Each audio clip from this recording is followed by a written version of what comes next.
It was twofold. I mean, I had grown up with the Arthurian legend, and at a point in my life where film was incredibly, where the idea was starting to be born that I wanted to become an actor, Arthur was one of the films that I really, Excalibur, rather, John Borman's Excalibur was one of the films that I found myself watching over and over again and looking past the story to try to understand the logistics of filmmaking. And so it was a film that I really studied, and it captured my imagination. And I'm talking about young, like 6, 7, 8, when you start to realize that there's more beyond just watching the story play out, you know, that there's actual process behind it.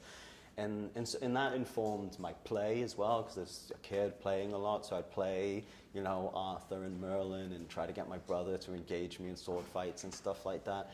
And then I'd also been a huge fan of Guy Ritchie's my whole adult life, and so the two of those things together just seemed very, very exciting to me.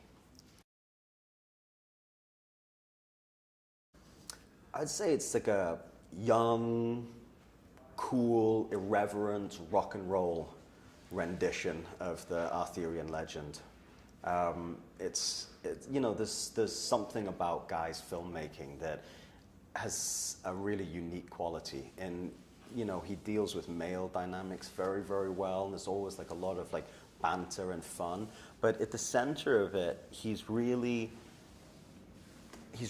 engaged in exploring the myths we tell ourselves and how we define ourselves as human beings, and that's a big part of the Arthurian legend, the first part of it. It's really about a man ascending to his greatest potential, and in order to do that, you have to look inside and deal with all of your personal demons and the things, the voices in your head that tell you you're inadequate or incapable of pulling the sword from the stone, as it were. And so really the biggest villain or the biggest challenge that Arthur faces is quieting his own sense of inadequacy.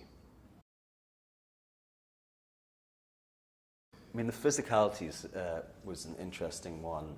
I knew that there were going to be some really, really long days, and I've been on sets doing physical stuff before and know how grueling it is, and you know, was able to predict what that was going to require of me. And so more than any actual like technical skill of sword fighting or anything else, just getting my fitness, my stamina and endurance level up to basically, I mean, I like to think that I was like basically at a professional athlete level of fitness, because I had to sword fight for 14 hours a day for 5 days in a row. I mean, anybody who's been in a boxing gym or sparred and knows like throwing punches, how humbling that is and how quickly you tire.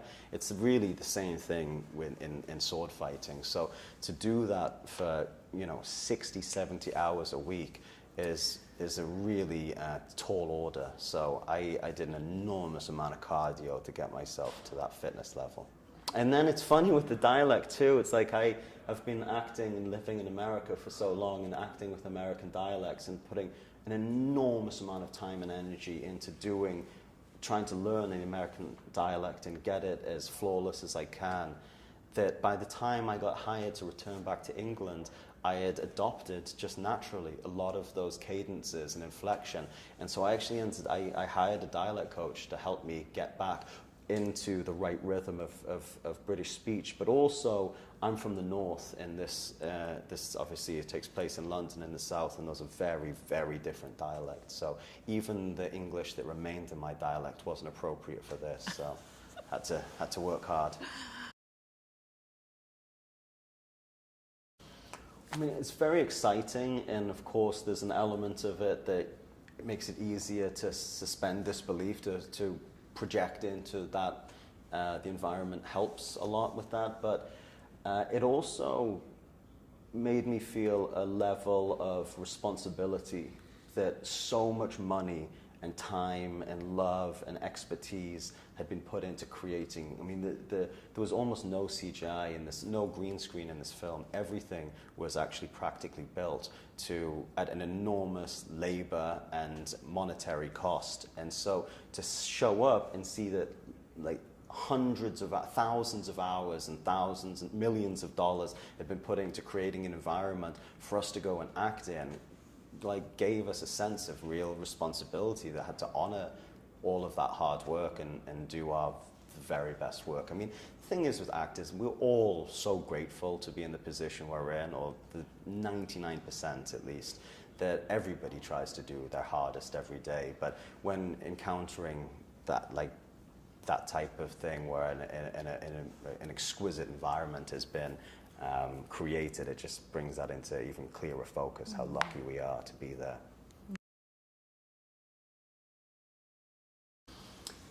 I mean, first and foremost, I think that film is just a wonderful way to take a sort of vacation from the stresses of daily life, and I think it's a really fun, visceral, engaging film. So I mean, really just at its heart, just a pure, great 2 hours of entertainment. And I hope people, I remember particularly Guy Ritchie's film, I remember coming out of seeing Snatch and just being sort of electrified by it. And I was so energized and excited by this world he'd created and the story I'd just been taking on. So, you know, that's always what I hope, that people come out. But also, at the center of it, I think there's a really beautiful message, which is, you know, anybody is capable of achieving anything if you are willing to do the work and look inside and explore our own sense of inadequacy and where that comes from, and realize it's all just an illusion, these things that we tell ourselves, and you know, the collateral damage of the failures that we've had to endure in our lives. We tend to build up walls and define ourselves of what we're capable of and what we're not, and it's all an illusion, because everybody's capable of anything. You just have to cultivate that sense of self-belief and march confidently in the direction of your dreams. And I think I've been really cognizant of the youth of today feeling a little bit disillusioned by, you know, and I understand it, there's just not as much opportunity as there used to be. Even when I was a kid, my little brother just graduated university 3 years ago. He's significantly younger than me, and he's like a brilliant kid, and he graduated top of his class, studying he got a degree in genetics, graduated top of his class. And I was working, I was away, and I called him. I was so proud, and I said, dude, I'm so proud of you, congratulations. And he really just dismissed it. He said, yeah, now maybe I'll be able to get a job at McDonald's. And I said, fuck, that's the reality of being a kid these days. But again, you know, identify what your intention is for life and go about it with everything you have, because, you know, if you march confidently in the direction of your dreams and endeavor to live the life you had imagined, you will meet with success.